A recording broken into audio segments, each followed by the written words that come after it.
Yo yo, bienvenue dans cette nouvelle critique. Aujourd'hui, on va parler du dernier film de James Gray qui est Armageddon Time. Et comme dirait Mathieu, quand il m'a écrit un petit message quand je lui ai dit que j'étais parti voir le film, un James Gray, ça fait toujours plaisir. Et c'est vrai, en vrai, même si, bon, il peut avoir des films qui sont moins forts ou un peu plus longs, etc. James Gray, c'est toujours quelque chose. Mine de rien, en 2019, 2020, je sais plus quand est sorti Ad Astra, c'était mon film préféré de l'année personnellement. Donc voilà, James Gray, c'est toujours une attente particulière parce que c'est un vrai auteur et qui sait faire du cinéma, mine de rien. Donc voilà. Et n'oubliez pas de vous abonner à la chaîne, de commenter, de liker, de partager. Ça partage, oui aussi, mais ça participe surtout au référencement de la chaîne. Et voilà, ça fait plaisir. Mais bon, on va rentrer tout de suite dans le vif du sujet, donc parler du film en lui-même. Et je vais déjà commencer directement par ce que je trouve être son plus gros défaut au film, c'est son rythme. Et c'est quelque chose déjà qu'il y avait, je trouve, dans The Lost City of Z, qui avait un peu les mêmes problèmes, même s'il avait des qualités qui étaient incroyables, je trouve, dans ce film-là. Mais les longueurs et le rythme, c'est quelque chose, je trouve qu'il a du mal parfois un peu à gérer James Gray dans son cinéma. Et d'ailleurs, je trouve qu'avec Ad Astra, il est toujours très border sur est-ce que le rythme va finir par être chiant ou pas du tout. C'est pour ça que j'adore autant Ad Astra, c'est qu'il a réussi à avoir une limite et une jauge qui est, je trouve, parfaite dans le film. Là où, en l'occurrence, dans The Lost City of Z, il y avait moins. Et là où, dans Armageddon Time, je trouve aussi qu'il y a moins. Et pourtant, en plus, c'est un film qui dure 2 heures, mais, et c'est surtout la première partie du film, donc on va dire la première heure, c'est long, ça prend vraiment beaucoup, peut-être un peu beaucoup, même trop son temps. Et c'est un peu dommage là-dessus, parce que je trouve que le film en pâtit un peu, en fait. D'ailleurs, c'est marrant parce que derrière moi, il y avait du coup 2 femmes qui, juste direct après le générique,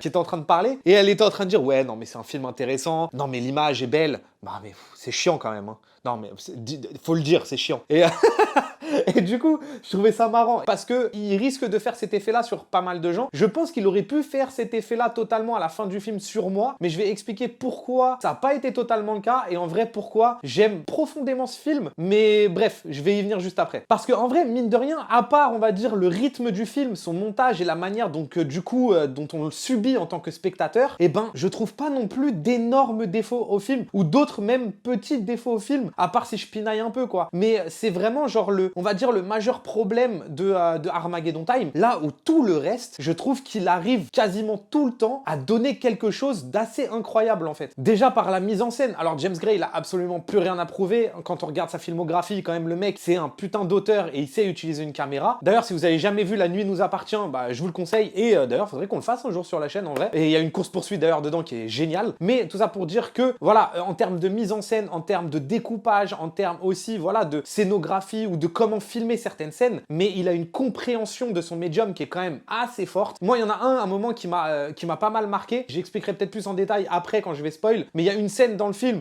dans un parc, qui, je trouve, est probablement la meilleure scène du film. Et il y a un moment, en termes de mise en scène, qui est, c'est ce qu'il fallait faire. D'ailleurs, à tel point que j'étais en train de regarder la scène, et c'est dire où parfois je pense que je deviens malade, mais j'expliquerai plus tard. Mais bref, en tout cas, je voyais que la mise en scène allait aller là-dedans, et ça me paraissait logique, et c'est ce qu'il fait. Et même en sachant que c'est ce qu'il allait faire, et ça a marché. J'en dis beaucoup tout en disant rien, donc c'est pas très intéressant. J'irai quand je spoilerai un peu plus tard dans la vidéo. Mais tout ça pour dire que du coup, en termes de mise en scène, en termes de découpage, en termes de compréhension aussi d'espace, parce que par exemple toute la scène vers le début du film où ils sont autour de la table, qui toujours des plombes d'ailleurs, et mine de rien, on s'en rend pas compte quand on n'en fait pas, etc. Mais filmer une table avec, on va dire, 6-7 personnes, c'est toujours quelque chose de compliqué, parce qu'il faut toujours réussir à comprendre l'espace, qui regarde qui est assis où, et qu'en fait, à chaque fois, on se trompe pas, etc. Et c'est toujours très très bien maîtrisé, c'est toujours très bien raconté, et c'est des petits détails comme ça. Et d'ailleurs, même au fur et à mesure du film, la manière qu'il a, du coup, de choisir aussi parfois ces moments où il va être en plan fixe, où voilà, il va prendre un peu son temps, etc. Et des moments où il va prendre la caméra portée, ou alors des moments où il va se rapprocher totalement des personnages, et qu'on partirait presque dans une autre mise en scène, où on est très collé au personnage, presque parfois en caméra portée, on est au cœur de l'émotion, etc. Ou alors c'est un peu plus le bordel, donc du coup il prend sa caméra portée, il rajoute du mouvement, c'est toujours extrêmement bien mis au sein de son film. Et en fait, il n'y a jamais de choc où on se dit, tiens, c'est bizarre, là, il y a un décalage de mise en scène. Et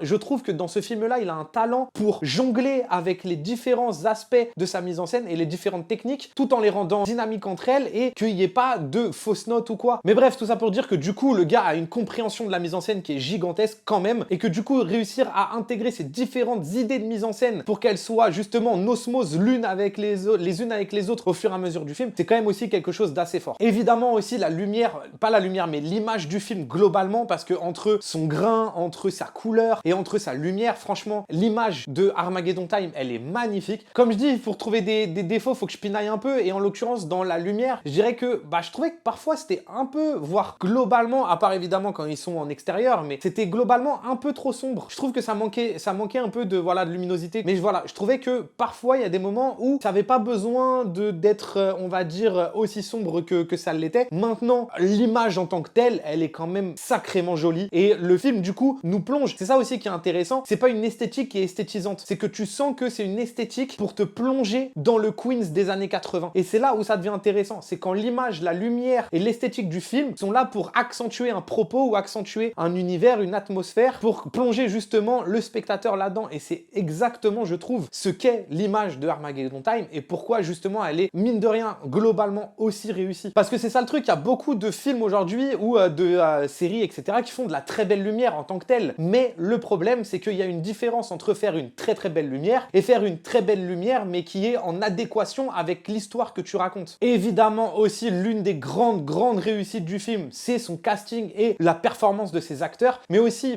comment James Gray les dirige, parce que tu vois qu'il y a une direction d'acteur derrière. Déjà, certes, Paul Graff, il est toujours assez juste dans sa manière de jouer, même si, bon, globalement, les enfants, je trouve qu'il y a toujours un peu, voilà, si je pinaille encore une fois, des petits détails dans le jeu où tu dis, bon, là, j'y crois peut-être un peu moins, mais vraiment, je pinaille de fou, parce que globalement, Banks Repeta, du coup, qui joue Paul Graff, il a une manière d'être cet adolescent un peu cringe. Tu comprends pas trop ce qu'il fait, tu comprends pas s'il est gentil, si c'est un ado que t'as envie de détester, mais en même temps, en fait, c'est un ado, en fait, tout simplement. Et du coup, le rapport, je trouve, qu'on a au fur et à mesure du film avec lui est très bizarre, parce que, il y a des fois où on a envie un peu de le détester et de le gifler, et il y en a d'autres où, en fait, on comprend profondément pourquoi est-ce qu'il fait ce qu'il fait, notamment, cette envie de reconnaissance absolue, et justement, un peu cet ado, un peu qui se cherche, qui lui cherche aussi, un peu, qui a toujours un peu l'œil qui traîne, puis essaye de faire rire les autres, mais tu sens qu'il est pas tout le temps à l'aise dans la manière de faire. Je trouve que cette ligne, elle est toujours très bien faite. Et comme avec son pote Johnny d'ailleurs, tu sens que c'est pas parfait comment, on va dire, ils font des bêtises ou comment ils font rire les autres. C'est qu'ils sont toujours un peu maladroits dans ce qu'ils font. Et je trouve ça très très bien mis en scène en fait dans le film. Et il y a évidemment aussi les parents de Paul Graff, donc joués par Anna Thaoué et Jeremy Strong, qui sont, mais je trouve, parfaits parce que, en fait, ils sont toujours d'une justesse qui est assez incroyable. Et en fait, ils écrasent jamais le cadre, ils écrasent jamais les autres acteurs. Et en fait, je trouve qu'il a réussi, malgré son casting, à toujours créer une espèce d'osmose entre les acteurs pour qu'ils restent toujours à leur place. Parce que, mine de rien, quelqu'un comme Anna Thaoué, on va pas se mentir, qui est quand même une grosse star, elle pourrait venir justement et écraser l'écran, écraser les autres acteurs, que ce soit conscient ou inconscient d'ailleurs, dans sa manière de faire. Mais ça pourrait être le cas. Et en fait, c'est jamais le cas. Après, t'as tout le supporting cast autour, des gens connus d'ailleurs, comme Jessica Chastain qui arrive un peu de nulle part et qui rajoute, et ça je trouve que c'est un casting trop intelligent, parce qu'elle joue quand même quelqu'un d'important, et donc du coup, t'as ce truc-là où quand elle arrive à l'écran, automatiquement, en fait, on sait que c'est Jessica Chastain. Donc le rapport qu'on a nous-mêmes à elle, et en tant que spectateur, en fait, ça rend son rôle important, son petit rôle important. Et ça, je l'avais déjà dit sur un autre film, je sais plus c'est lequel, mais c'est des idées de casting, et ça c'est du vrai casting, qui sont, en fait, géniaux, parce qu'en fait, tu comprends du coup ton médium, et tu comprends comment rendre des personnages qui arrivent et qui restent genre même pas 5 minutes, mais les rendre importants, et on écoute ce qu'ils disent, parce qu'en fait, tu prends un casting qui est important. Armageddon Time, c'est un peu ça, parce que vu que ça tourne autour d'un enfant, forcément l'enfant, c'est pas quelqu'un qui va être connu, mais donc ce que tu fais, c'est prendre des supporting cast autour qui vont être, eux, extrêmement puissants pour porter tout le reste, en fait. C'est ce que fait Me and Earl and the Dying Girl, d'ailleurs, aussi, au passage. C'est ce qu'avait fait l'événement avec Pio Marmaille aussi, d'ailleurs. Donc, que ce soit la grand-mère, que ce soit la tante, son mari, etc., qui, je trouve aussi, eux, mais fonctionnent incroyablement bien. Mais évidemment, je trouve que la force ultime de ce film, c'est Anthony Hopkins. Vraiment, il a une manière de jouer le grand-père, il a une vérité dans son jeu, et de la manière dont James Gray le filme, qui littéralement, je trouve, transcende l'écran. C'est incroyable la manière qu'il a de jouer, et il y a ce truc-là où, voilà, mine de rien, Anthony Hopkins, il traîne toute son expérience avec lui, toutes ces années, et il y en a qui deviennent un peu gâteux, il y en a, voilà, où plus ils vieillissent, et plus tu sens que il joue plus vraiment, en fait. Et du coup, je trouve que Anthony Hopkins, il arrive à garder une vérité là dans son jeu, et la manière dont James Gray le dirige, mais c'est absolument fabuleux. J'aime beaucoup aussi l'écriture de Johnny, parce que même si l'acteur, pareil, je trouve qu'il le joue plutôt bien. D'ailleurs, le casting, encore une fois, il est intelligent. Dans l'écriture et dans le casting, il y a quelque chose qui est hyper intéressant dans le personnage de Johnny, c'est que c'est à la fois quelqu'un qui fait que des conneries, soit fumer un pet dans les chiottes, que ce soit faire rire à la classe, parler mal, mais vraiment plus parler mal au professeur, etc. Mais en fait, t'as ce truc-là où, même si parfois il va amener entre guillemets Paul Graf dans la délinquance, en fait il y a une sensibilité qui traverse tout ce qu'il fait, qui je trouve est hyper touchante et qui du coup marche super bien et crée un équilibre sur ce personnage-là. C'est que ça devient pas juste un espèce de petit trou du cul de l'histoire qui juste fait des conneries et emmène Paul Graf avec lui, et donc du coup c'est la fameuse quête initiatique de Paul Graf de en gros passer l'adolescence. Je trouve qu'il arrive justement à instaurer quelque chose d'extrêmement touchant et d'extrêmement vrai dans cet ado un peu perdu qui essaye aussi de s'en sortir comme il peut s'en sortir. Voilà, je trouve ça hyper touchant, hyper intelligent, parce que bah du coup lui aussi est imprégné de nuances et le casting est intelligent parce que c'est pas un petit qui a un visage dur, qui semble être complètement méchant et tout ça. C'est un petit qui a de la douceur un peu aussi sur son visage. Et donc du coup ça crée une dichotomie qui est hyper intéressante et qui crée de la profondeur en fait à l'écriture de son personnage. Et d'ailleurs en parlant de lui et en parlant d'écriture, ce que je trouve aussi hyper intéressant dans Armageddon Time, c'est la manière dont il parle de racisme. Alors c'est pas du tout, je trouve personnellement, le sujet principal du film, parce que je pense que le sujet principal du film c'est Paul Graf et c'est sa quête initiatique, mais le racisme on va dire qui est présent toujours autour de ce film là et qui est un sous-thème qui est quand même très important, et je trouve ça hyper intéressant de le traiter sous le prisme de quelqu'un qui l'observe. Souvent des films qui vont être sur le racisme, bah on va prendre directement les gens qui sont concernés en fait, et donc c'est Paul Graf qui l'observe. Évidemment il l'observe principalement par Johnny, par son pote. Ce qui est aussi hyper intéressant, c'est qu'il te montre que le racisme il est de partout, que ce soit par son prof, que ce soit par... Il y a un gars qui lui parle dans le métro qui est aussi un autre Renois, et d'ailleurs il y a un plan je viens de m'en rappeler qui est incroyable, quand du coup le Renois lui dit mais c'est quoi, qu'est-ce que tu fais avec tes conneries là en train de jouer avec la NASA, et après il s'en va et il lui dit ouais de toute façon t'es qu'un con. Bah du coup Johnny le vit très mal, et il y a un plan qui est absolument incroyable, c'est donc du coup sur le plan, à gauche t'as du coup Paul, ensuite au milieu t'as Johnny, et tu vois du coup ces deux là qui sont en train de... Voilà, ils savent pas trop quoi dire, tu vois que Johnny il est dans le mal et c'est normal. À droite, dans le flou, tu vois un figurant en fait qui est du coup assis à côté de Johnny et qui regarde Johnny d'un air complètement dépité et désolé pour lui. Enfin je veux dire, il te met pas la caméra sur le... Il aurait pu prendre sa caméra, faire un gros plan sur les gars de la rame de métro et montrer qu'il y a plein de gens qui l'ont vu aussi et qui sont désolés pour lui. Mais ce que je trouve hyper intelligent et hyper intéressant, c'est qu'il te le fait avec plein de subtilités. C'est que le plan il reste, il est quand même un peu long et t'as le temps d'observer justement ce mec là dans le flou à droite de l'écran qui est en train justement de regarder Johnny. Ce plan là est une masterclass je trouve, parce que en fait il arrive à te créer plein d'émotions en même temps. C'est-à-dire qu'il arrive à te créer l'émotion de tristesse qu'on a qu'a Johnny et qui nous procure, le sentiment de, on va dire, Paul qui sait pas trop comment réagir et qui est aussi triste pour son pote, mais voilà, il sait pas trop quoi faire, et en même temps ce sentiment qu'on a nous en tant que spectateur et qui est drivé justement par ce mec là qui est dans le flou, on est désolé pour lui en fait, parce que c'est lui qui est stupide, c'est le Renoir qui lui a parlé et qui est parti, et on est désolé pour ce petit là à qui on brise des rêves, et ça c'est créé par le prisme de ce mec là en fait dans le flou. Enfin bref, ce plan là est absolument incroyable. Tout ça pour dire que c'est ça que je trouve hyper intéressant justement dans le film, c'est tout ce truc là que va vivre Paul Graf au fur et à mesure autour du racisme dans le film, et qui va comprendre. Au début il le comprend, il dit mais attends, mais pourquoi, mais si, mais ça, et puis jusqu'à un moment où quand il est dans la nouvelle école, lui-même accepte justement de rentrer dans ce jeu là, jusqu'à ce que son grand-père lui dise non mais oh, ouvre tes esgourdes, y a pas de ça chez nous, et du coup il faut que tu combattes ça quoi. Et en fait bref, du coup je trouve ça hyper intéressant, tout le propos que lui-même observe dans sa vie de tous les jours, et que ensuite aussi son grand-père et sa famille lui racontent en général, et surtout à un moment quand le grand-père lui parle de son passé, sur ce que c'est que le racisme, que ce soit quand il lui parle quand il est au bord de son lit, ou quand il est à table et qu'il lui explique que c'est lui qui a eu l'idée de le mettre dans la nouvelle école, de lui expliquer que eux en tant que juifs se sont fait chasser de plusieurs endroits, on leur a fermé des portes aussi, etc.